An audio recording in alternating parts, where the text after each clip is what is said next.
Hi everybody, here again.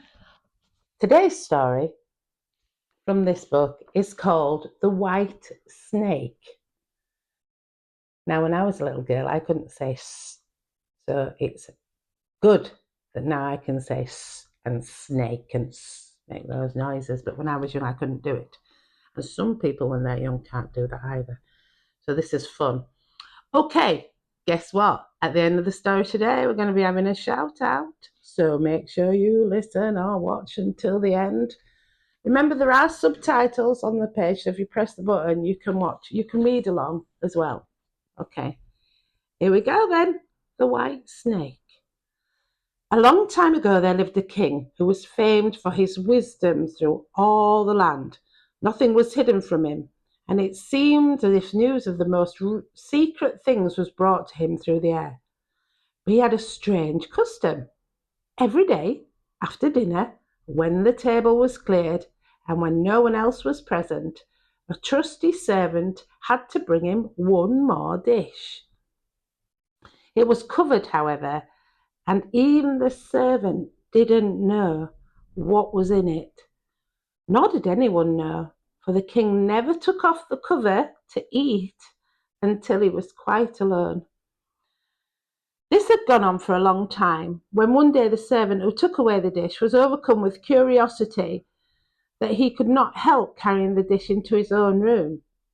When he carefully locked the door and he lifted up the cover and saw a white snake lying on the dish. But when he saw it, he could not deny himself the pleasure of tasting it. So he cut a little bit off and he put it in his mouth. No sooner had it touched his tongue than he started hearing strange whispering of little voices outside his window. He went and listened, and then he noticed that it was sparrows, little birds, who were chattering together and telling one another of all the kind of things that they had seen in the fields and the woods.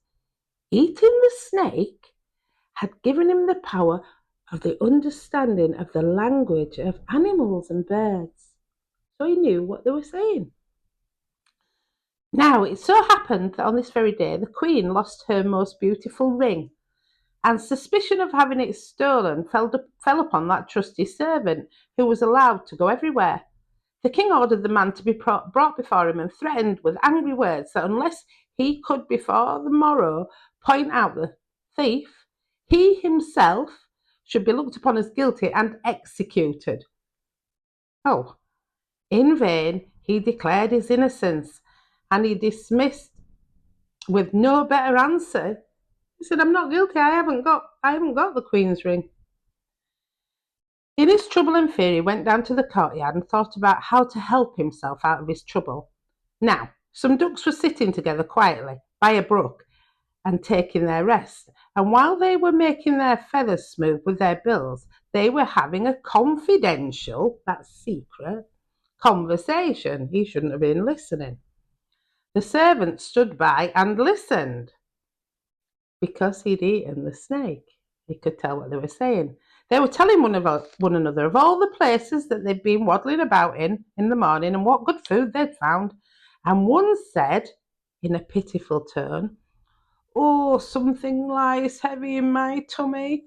I was eating quickly and I swallowed the ring that lay under the Queen's window." The servant at once seized that duck by the neck, carried her to the kitchen and said to the cook, Here's a fine duck. Pray, kill her." "Yes," said the cook, and waved in his hand. "Oh, she has spared no trouble to fatten herself and has been waiting to be roasted long enough." So he cut off her head. And as she was being dressed for the spit, the Queen's ring was found inside her tummy.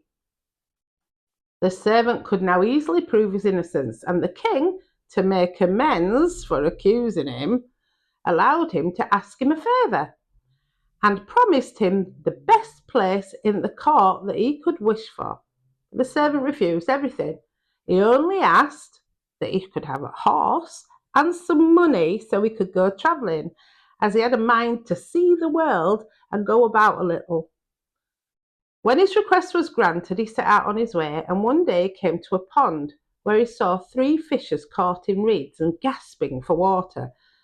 Now, though it is that fishes are mute, they don't talk, he heard them lamenting that they would perish miserably, and, as he had a kind heart, he got off his horse and put the 3 prisoners back into the water.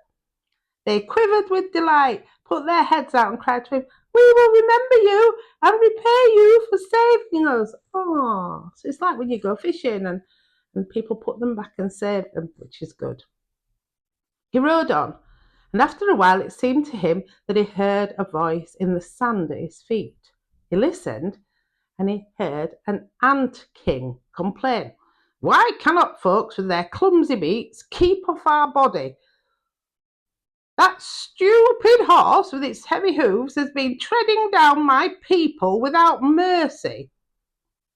So the servant turned onto the side path, and the ant king cried out to him, "We will remember you. One good turn deserves another." Now think about that when you're walking along and you're treading on ants. That's not good, is it?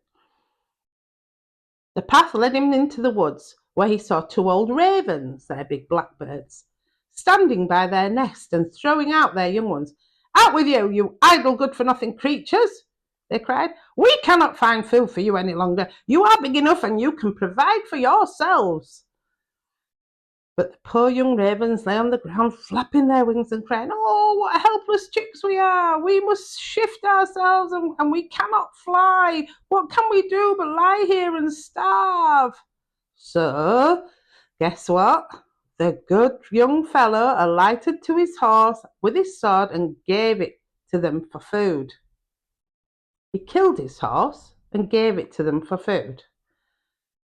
And then they came hopping up, satisfied with their hunger, and said, "We will remember you. One good turn deserves another." Oh, okay. Whew. And now he had to use his own legs. And when he walked a long way, he came to a large city. There was a great noise and a crowd in the streets, and a man rode on horseback crying aloud, "The king's daughter wants a husband, but whoever pursues her hand must perform a very hard task, and if he does not succeed, he will forfeit his life." There's a lot of killing in this story, I'm noticing. Many had already made an attempt, but in vain. But nevertheless, when the youth saw the king's daughter, he was so overcome with her great beauty that he forgot all about danger and went before the king and declared himself a suitor. So he's going to do a really dangerous task so he can marry a princess. So he was led out to sea, and a gold ring was thrown in his sight. And then the king ordered him to fetch this ring from the bottom of the sea. And he said, "If you come up again without it, you will be thrown in again and again until you perish amid the waves." Now all the people grieved for the handsome youth. Then they went away, leaving him alone by the sea. Oh dear. He stood on the shore and considered what he should do, when suddenly he saw 3 fishes come swimming towards him. They were the very fishes whose lives he had saved. The one in the middle held a mussel in its mouth, which it laid on the shore at the youth's feet. And when he had taken it up and opened it, there lay inside the gold ring. Full of joy, he took it to the king and expected that he would be granted his promised reward. But when the proud princess perceived that he was not her equal in birth, she scorned him, and she required him to perform another task. So she said, "You're not good enough for me. I'm a princess and you're just a poor servant. So you've got to do something else." So she went down the garden and strewed with her own hands 10 sacks full of millet seed on the grass. And she said, "Tomorrow morning, before sunrise, these must be picked up with not a single grain missing." So she's thrown lots of seeds on the grass and she wants him to pick them all up by hand by the next morning.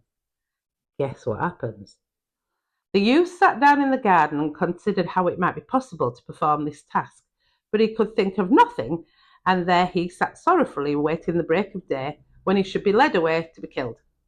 But as soon as the first rays of sun shone on the garden, he saw all the 10 sacks standing side by side, quite full, and not a single grain was missing. The ant king had come in the night with thousands and thousands of ants, and the grateful creatures had a great industry, picked them all up, every bit of the seed, and gathered them into their sacks. Do you remember? He helped. He didn't tread on the ants, did he? Presently, the king's daughter herself came down to the garden and was amazed to see that the young man had done the task that she had given him. But she could not yet conquer her proud heart, and said, "Although he has performed both tasks, he shall not be my husband until he has brought me an apple from the tree of life." Do any of you know where the apple from the tree of life is? Where's the tree of life? We'd better find out. The youth did not know where the tree of life stood, but he set out and would have gone on forever as long as his legs would carry him, though he had no hope of finding it. After he had wandered through 3 kingdoms, he came one evening into a wood and lay down under a tree to sleep. But he heard a rustling in the branches, and a golden apple fell into his hand. At the same time, 3 ravens flew down, perched themselves upon his knee, and said, "We are the 3 young ravens who you saved from starving." Remember, he killed his horse and fed it to them. "When we had grown big and heard that you were seeking the golden apple, we flew over the sea to the end of the world, where the tree of life stands, and we have brought you the apple." The youth, full of joy, set out homewards and took the golden apple to the king's beautiful daughter, who had no more excuses left to make. They cut the apple of life in 2 and ate it together, and then her heart became full of love for him, and they lived in undisturbed happiness, to a great age.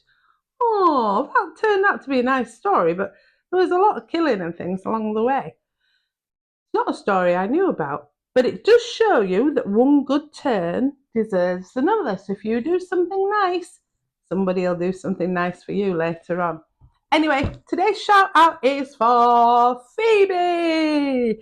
Phoebe, I haven't seen her eat very many apples, but she probably does. She likes apples, and she also likes dancing. I think she probably spends a lot of time doing TikTok dances. So hopefully you'll enjoy listening to my story, a lot of time to listen to my stories, and thank you for being here. And I'll see you all again next time.